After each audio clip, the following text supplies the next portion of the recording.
पुण्यातील कालच्या महापुरामुळे पुण्यात जनजीवन विस्कळीत झालं। मात्र आता परिस्थिती काही प्रमाणात नियंत्रणात आली आहे।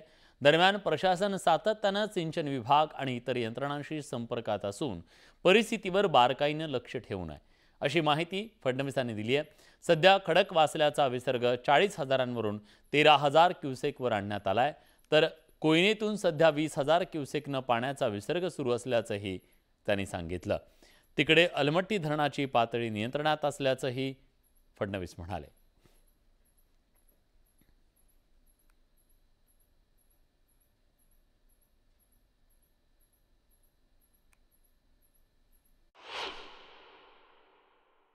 खडकवासल्याचा जो विसर्ग आहे तो आता 40,000वरनं 13,000 क्युसेक्स पर्यंत आलेला आहे।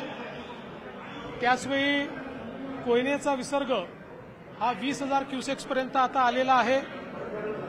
अलमट्टी धरणाची जी काही पातळी आहे ती मेंटेन्ड आहे आणि कर्नाटक सरकारशी तिथल्या सिंचन विभागाशी सातत्याने आपलं कोऑर्डिनेशन चाललेलं आहे। आपले अधिकारी त्या ठिकाणी बसलेले आहेत आणि योग्य पातळी मेंटेन झाली पाहिजे जेणेकरून पूर परिस्थिती येऊ नये अशा प्रकारचा प्रयत्न आहे। सगळ्या प्रकारे जिल्हा प्रशासनाला प्रत्येक गोष्ट त्या ठिकाणी सांगितली जाते, त्याची व्यवस्था उभी केली आहे। जिथे आवश्यक आहे तिथे जिल्हा प्रशासन अलर्टवर आहे।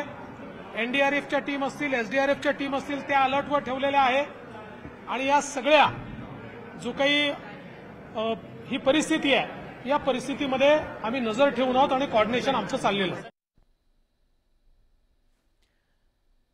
दरम्यान खडकवासला धरणातून पाणी सोडणं आणि या संदर्भात अलर्ट देण्याच्या मुद्द्यावरून राजकारण तापलंय।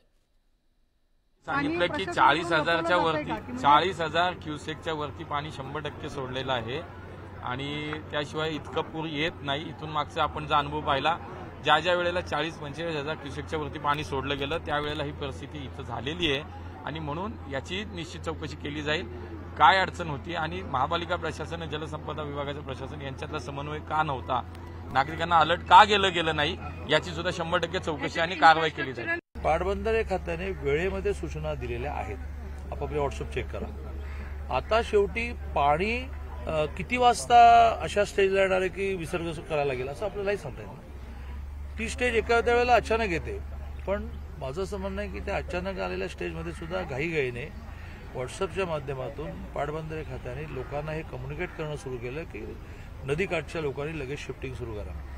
त्यामुळे असा आरोप करता येणार नाही आणि मी पुन्हा तेच सांगेन, या निमित्ताने प्रत्येक गोष्ट आयुष्यामध्ये टेक्निकली समजून घ्यायची असते की धरण क्षेत्र त्यालाच म्हणतात की ज्या ठिकाणी जास्त पाऊस होतो। चंद्रकांत दादा पाटील असं म्हणतात की पाटबंधारे विभागाची चूक नाहीये, त्यांनी मध्यरात्रीच व्हॉट्सअपवर मेसेज केला होता। कुणाच्या व्हॉट्सअपवर, कुठल्या व्हॉट्सअपवर, कुणाच्या व्हॉट्सअपवर? आणि माझं मत आहे की प्रशासन जर व्हॉट्सअपवरच चाललं असेल तर पुढच्या इलेक्शनमध्ये आम्ही पण दाखवू व्हॉट्सअपवर कसं आयुष्य चालतं।